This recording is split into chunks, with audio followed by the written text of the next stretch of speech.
O acesso aos juizados especiais, seus princípios e a conciliação são os principais assuntos do Brasil Justiça desta semana. A nossa entrevistada é a juíza do Tribunal de Justiça do Distrito Federal e Territórios, Gisele Raposo.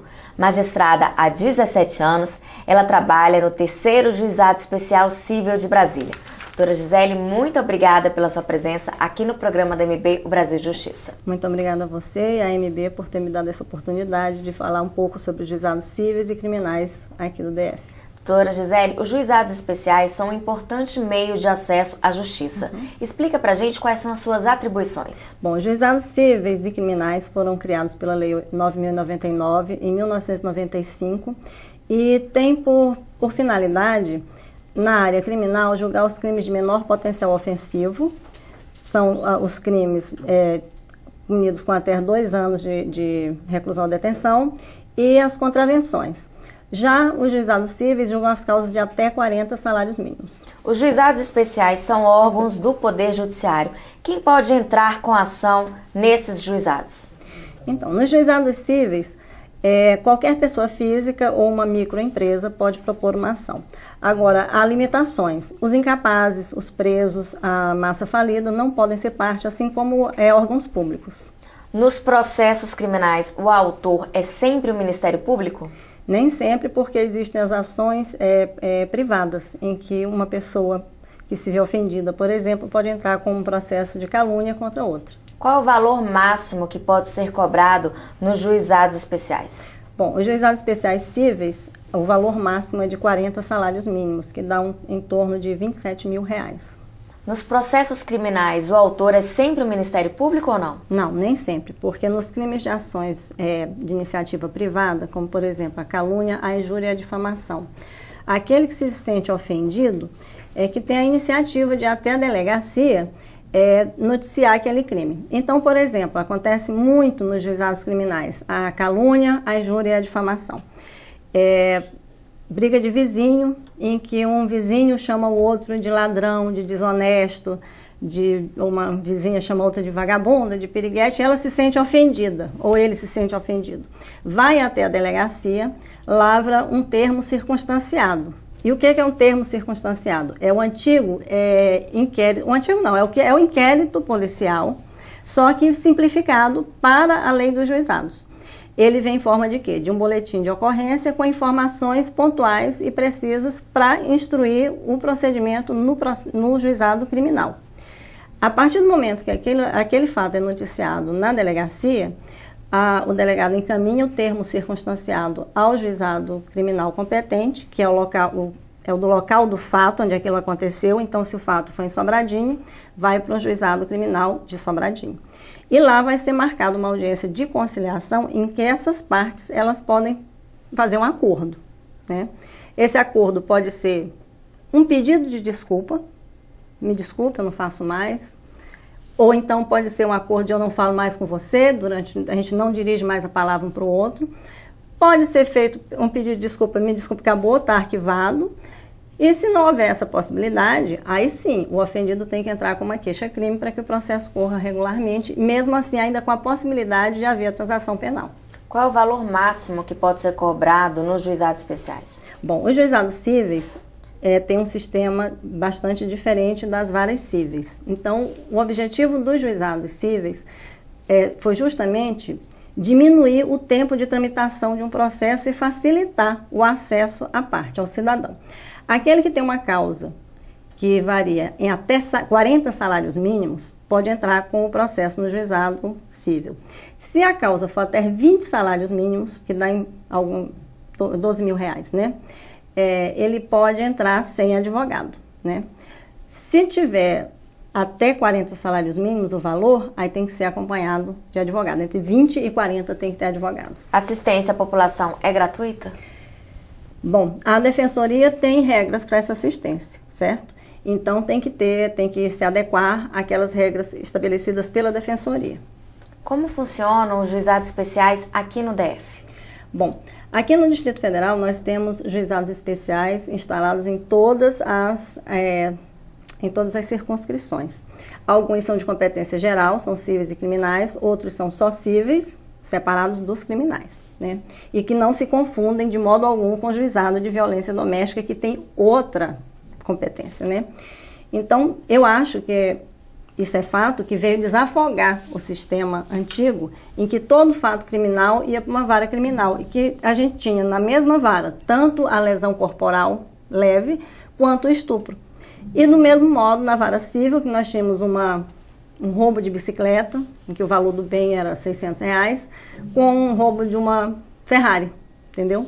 Então, os procedimentos são diferentes, são mais simples, e veio ajudar a população a ter esse acesso e a desafogar o judiciário. Quem precisar de algum serviço dos juizados especiais deve fazer o quê? Se dirige ao posto de redução a termo, se for na área civil, né? Então, todas as satélites, as circunscrições judiciárias, tem o posto de redução a termo, que é para fazer aquele pedido que a pessoa precisa. Ela vai lá e conversa com um servidor, explica o caso, ele reduz aquele pedido, faz a distribuição, e o autor, que é o requerente, já sai intimado da audiência de conciliação. Esse procedimento, ele acontece em todos os estados? É a mesma coisa ou é diferente? Não, é a mesma coisa. Em qual situação é necessário ter o advogado? Então, como eu tinha falado antes, os juizados especiais têm por objetivo facilitar o acesso ao cidadão. Então, a contratação de um advogado, que já requer despender um certo valor em dinheiro, ela é obrigatória a partir de 20 salários mínimos. Então, a parte tem que se fazer acompanhar por advogado. Assim como na segunda instância, ou seja, quando o processo ele é julgado, que saiu a sentença e a parte quer recorrer, ela obrigatoriamente tem que estar assistida por advogado, e para oferecer contrarrazões, que é a resposta do recurso, do apelo, né, também tem que ter advogado. A figura do advogado é muito importante e é muito boa. Por quê? Por mais que o cidadão ele tenha esse acesso à justiça, muitas vezes ele não entende o que ele quer pedir, ele não entende o que ele pode pedir e o que ele pode ganhar. Muitas vezes ele vai com uma impressão errada de que ele tem direito àquilo ali, quando na verdade o processo é documento, a gente precisa de provas para julgar. Não basta só a pessoa falar. E quando existe essa assistência do advogado, eles, por serem técnicos, por serem formados, eles sabem exatamente como instruir o processo, como auxiliar a parte e o que pedir, de que forma pedir. Tanto é assim que a própria lei prevê que nos casos em que o réu vem com o advogado responder aquele processo, se o autor estiver sozinho, existe a possibilidade da gente suspender naquele momento uma audiência para que a outra parte também venha na próxima oportunidade acompanhado por advogado, para não ficar sozinho e desassistido. Muito obrigada. No próximo bloco, a juíza do Tribunal de Justiça do Distrito Federal e Territórios, Gisele Raposo, vai falar sobre os princípios dos juizados especiais. Não sai daí, a gente volta rapidinho. A Escola Nacional da Magistratura promove o curso Criação do Texto Jurídico, que será realizado entre os dias 2 e 4 de outubro no auditório da MB em Brasília. 30 vagas serão oferecidas até o dia 8 de setembro. Não perca! Inscrições no site enm.org.br.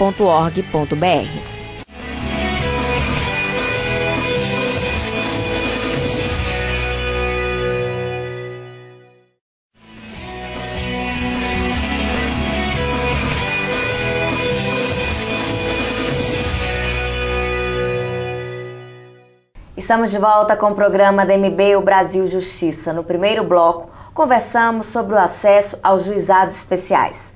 Agora, a juíza do Tribunal de Justiça do Distrito Federal e Territórios, Gisele Raposo, vai abordar os princípios dos juizados especiais. Doutora Gisele, quais são os princípios dos juizados especiais? Bom, a Lei 9.099 estabeleceu 4 princípios básicos para reger todo o processo, né? É a simplicidade, a informalidade, a economia processual e a oralidade. Em que consiste cada um desses princípios? Então, vamos ver. A simplicidade consiste justamente no fato de que a lei dos juizados especiais, ela torna os atos, ela traz uma simplicidade aos atos. Por exemplo, uma intimação ou um pedido da parte pode ser feito no próprio balcão. Ao passo que nas varas criminais, nas varas cíveis comuns, toda e qualquer postulação, ou seja, todo e qualquer pedido tem que ser feito por meio de um advogado, tem que ser peticionando, nos juizados cíveis, a parte vai ao balcão, vê o seu processo e pede por escrito. Nós temos, inclusive, formulários que eles preenchem e pedem o que querem. E o juiz despacha. Onde eles são aplicados? Em todo o processo. Voltando aos princípios, a simplicidade, a informalidade. Eu te dou um exemplo rápido, que seja a intimação por telefone, que normalmente quando se fala em intimação, se pensa em oficial de justiça. Aquela pessoa com o papel na mão, que vai com envelopinho, citar e intimar uma parte. No juizado pode ser pelo correio, você pode receber uma carta ou você pode receber um telefonema. E dali aquele ato já está no processo certificado e é válido. Por outro lado, a informalidade ocorre inclusive na audiência. A proximidade que o juiz tem das partes, a proximidade que um conciliador tem das partes, de não ter que falar tão tecnicamente, de poder falar abertamente e de uma forma simples, sem termos jurídicos, de um modo que a pessoa entenda o que a gente está falando, sem juridiquês. Isso é uma informalidade.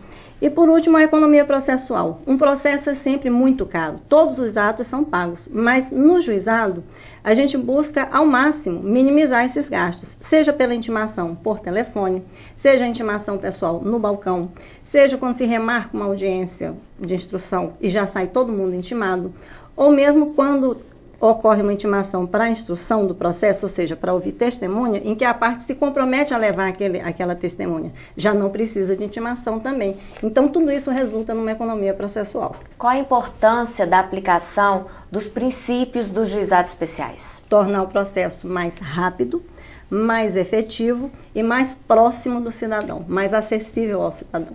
Esses princípios são os mesmos para os juizados civil e criminal? Com certeza, são os mesmos princípios porque, como eu falei no outro bloco, nos processos criminais existe a figura do inquérito policial. O inquérito policial, ele é muito mais formal, ele tem mais elementos, ele é relatado no final. O nosso inquérito, por assim dizer, que é o termo circunstanciado, ele é para ser rápido, ele é para ser simples, até mesmo porque trata de crimes de menor potencial ofensivo. Então, também é uma questão de economia, de celeridade, de informalidade e de dar um atendimento célere àquele caso. Doutora Gisele, os 4 princípios dos juizados especiais que a senhora explicou detalhadamente, cada um deles, tem relação com a conciliação? Esses 4 princípios regem toda a lei dos juizados, seja na área civil, seja na área criminal. Qual o objetivo principal dessa lei? A conciliação e a transação penal. Por que a conciliação é o princípio, é a base do juizado especial?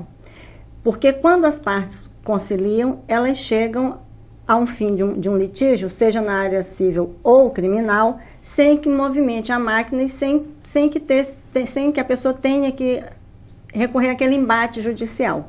Tudo isso está embasado nos próprios princípios, seja na economia processual, seja na simplicidade em que se põe as partes lado a lado para conversar, para conciliar, claro que sempre com alguém assistindo, que é o conciliador ou o juiz. Então, aí entra a informalidade, aí entra a simplicidade, são atos que sem nenhuma pompa, sem nenhum formalismo. Existem custas processuais e honorários de advogados nos processos dos juizados especiais? Bom, a Lei 9.099 não prevê nem custas nem honorários em primeiro grau. Então, é realmente uma facilitação para as pessoas, para aquelas pessoas que têm algo a reclamar, seja uma reparação de danos, seja o fim de um contrato de aluguel para uso próprio. Ela pode recorrer à justiça sem ter que pagar custas iniciais, custas finais depois da sentença e sem os honorários. No entanto, depois que é proferida a sentença, se for o caso de ter sentença, se o processo for a julgamento, né, o pedido for a julgamento, e houver recurso, aí sim, haverá condenação, eventualmente, em custas ou honorários advocatícios. Mas a lei pretende justamente a facilitação. Como é que se facilita o acesso da justiça ao cidadão, ao povo? cobrando menos para que ele tenha acesso, facilitando o acesso dele, que ele pode pessoalmente, pode pedir sozinho lá com a pessoa da redução a termo, pode se dirigir sozinho às suas audiências, à conciliação, porém ele tem que fazer por ele mesmo, ele não pode se fazer representar por outra pessoa. Muito obrigada. No próximo bloco, a juíza do Tribunal de Justiça do Distrito Federal e Territórios, Gisele Raposo, vai falar sobre a conciliação nos juizados especiais. Não saia daí, a gente volta em instantes. Ser juiz no Rio Grande do Sul é muito gratificante e emocionante. Poder levar justiça à população em geral é efetivamente emocionante. O Judiciário do Rio Grande do Sul se caracteriza por ser um judiciário extremamente operoso e de vanguarda nas suas decisões. Estão abertas as inscrições do 4º curso de Jurisdição e Psicanálise realizado pela Escola Nacional da Magistratura, em parceria com a Escola da Magistratura do Espírito Santo e o Tribunal de Justiça do Estado. 50 vagas estão disponíveis até o dia 25 de setembro, no curso que será realizado entre os dias 6 e 8 de novembro em Vitória. O local ainda não foi definido. Faça sua inscrição no site enm.org.br.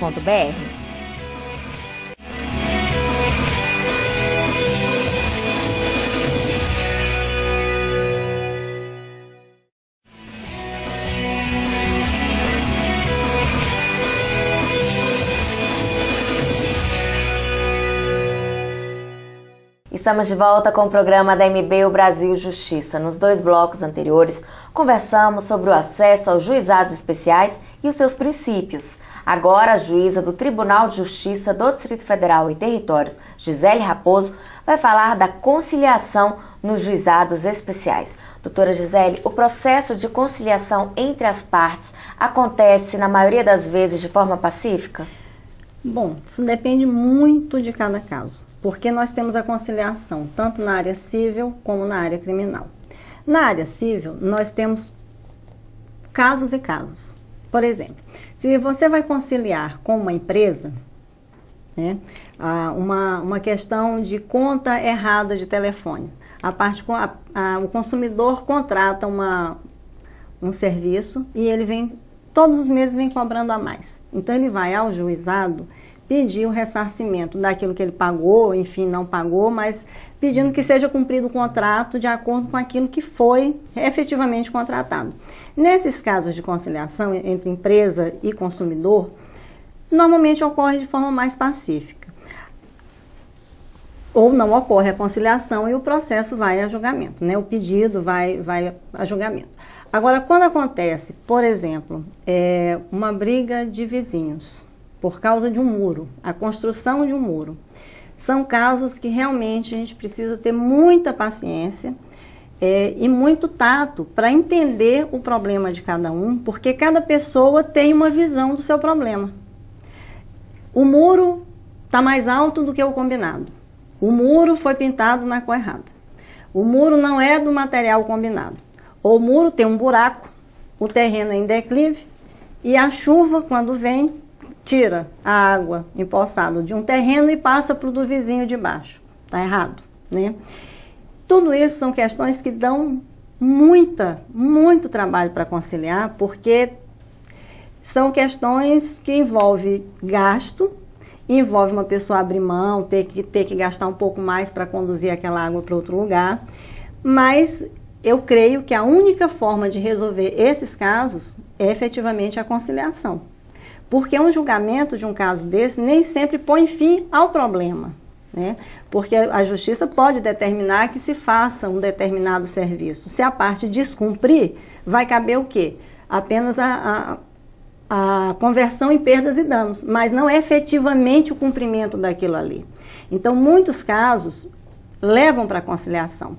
No juizado criminal, por exemplo, um caso da calúnia, do xingamento entre vizinhos, nada melhor do que a conciliação. Porque se a pessoa mora naquele lugar, não pretende mudar, e o outro também não vai mudar, e vão se encontrar todos os dias, para que um processo melhor é conciliar, né? Além do juiz, quem mais pode conciliar? Bom, em todos os juizados existe a figura do conciliador. Aqui no Distrito Federal nós temos os estudantes de Direito, na Universidade de Direito, que fazem o curso de conciliação, que é feito pelo próprio tribunal, e ali eles se cadastram como conciliadores e atuam nos juizados cíveis e nos juizados criminais. Agora, veja bem, o conciliador, ele atua nos juizados cíveis, em todas as causas, todos vão para a conciliação, mas já nos juizados criminais, as ações de iniciativa pública incondicionada, que é a titularidade, só quem pode entrar é o Ministério Público, não pode haver conciliação, essa conciliação do não vou fazer mais, me desculpe. Por quê? Porque ela é de iniciativa pública exclusiva do Ministério Público. Então, o que pode acontecer? Pode haver até uma reparação de danos, se for o caso, pode haver um acordo civil, mas ainda assim tem que ir ao Ministério Público para a proposta de transação penal. Quais são as demandas mais comuns na conciliação dos juizados especiais? Bom, nos juizados especiais cíveis, as demandas mais comuns são as reparações de dano. As reparações de dano são o quê? Batida de carro, certo? Danos morais, resultante de quê? De negativação indevida, até de briga de condomínio.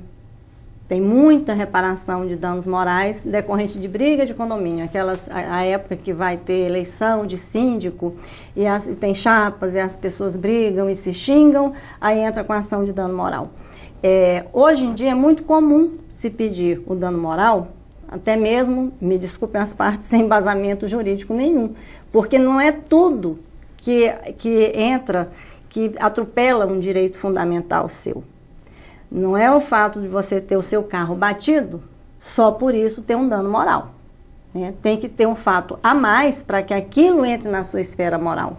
E não somente na esfera, não é só porque você teve um prejuízo material que você vai ter um dano moral. Né? A conciliação tem sido efetiva entre as partes? Então, tanto a conciliação entre pessoas físicas e entre pessoa física, empresa e pessoa física, tem sido efetiva sim.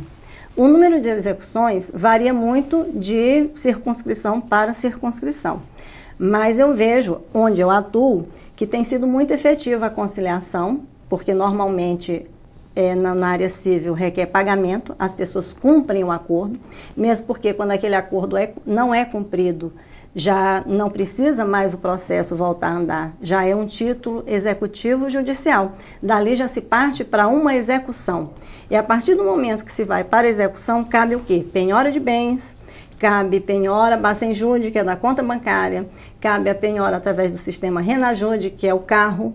Então, claro que se a pessoa concilia para pôr fim àquele processo, ele tem que ter consciência de que o melhor é cumprir aquilo ali. Muitas vezes, se faz um pagamento, um acordo dividido em 10, 12 prestações. E fica no acordo, se você não pagar uma, vence antecipadas as demais, mais uma multa. Então é muito melhor a pessoa pagar dividido do que ter tudo vencido antecipadamente e ainda ir para uma execução. Existe conciliação fora do sistema dos juizados especiais? A conciliação hoje ela é assim, o básico de todos os juízos. Eu creio que tanto as varas cíveis como a vara de execução fiscal mesmo faz muita conciliação. Então é um objetivo hoje da Justiça para acelerar os processos, para pôr fim aos processos. Então é algo que nos juizados é uma fase processual obrigatória, a tentativa de conciliação. Não adianta você chegar e dizer na petição, no seu pedido inicial, vim pedir danos morais, mas não quero conciliar. Não interessa. A audiência de conciliação, ela vai acontecer. E só depois da audiência de conciliação frustrada é que se tem uma audiência de instrução e julgamento. Muito obrigada. Chegou a hora da gente conhecer no quadro Vida de Juiz um pouco da trajetória dos magistrados. Meu nome é Gardênia Pereira Duarte, sou desembargadora do Tribunal de Justiça da Bahia e decidi ser magistrada porque sempre fui uma apaixonada pela área jurídica e pelo desejo de ser julgadora. As dicas que eu dou para quem deseja ser magistrado são, primeiro, estudar muito, porque o direito ele é sempre mutável e quem desejar ser magistrada tem que ter ciência de que vai passar a vida inteira estudando direito. Nunca vai deixar de estudar. A outra dica que dou é ter equilíbrio, muito equilíbrio. E mais uma coisa muito importante para qualquer jogador, saber ouvir. Nós temos que ouvir as pessoas, ter paciência de ouvi-las, entender os seus problemas para depois decidir. Agradeço a juíza Gisele pela entrevista. Eu que agradeço a vocês. É sempre muito bom ter essa oportunidade de vir trazer para a população alguns esclarecimentos, porque nem todo mundo tem esse acesso, nem todo mundo sabe como chegar até a justiça. Não existe mais aquele estigma de que a justiça não era inacessível. Não, hoje qualquer pessoa pode recorrer ao judiciário. Muito obrigada. O nosso programa termina aqui. Se você quiser sugerir algum tema, escreva para o nosso e-mail brasiljustiça@amb.com.br. Muito obrigada pela sua companhia e até o próximo.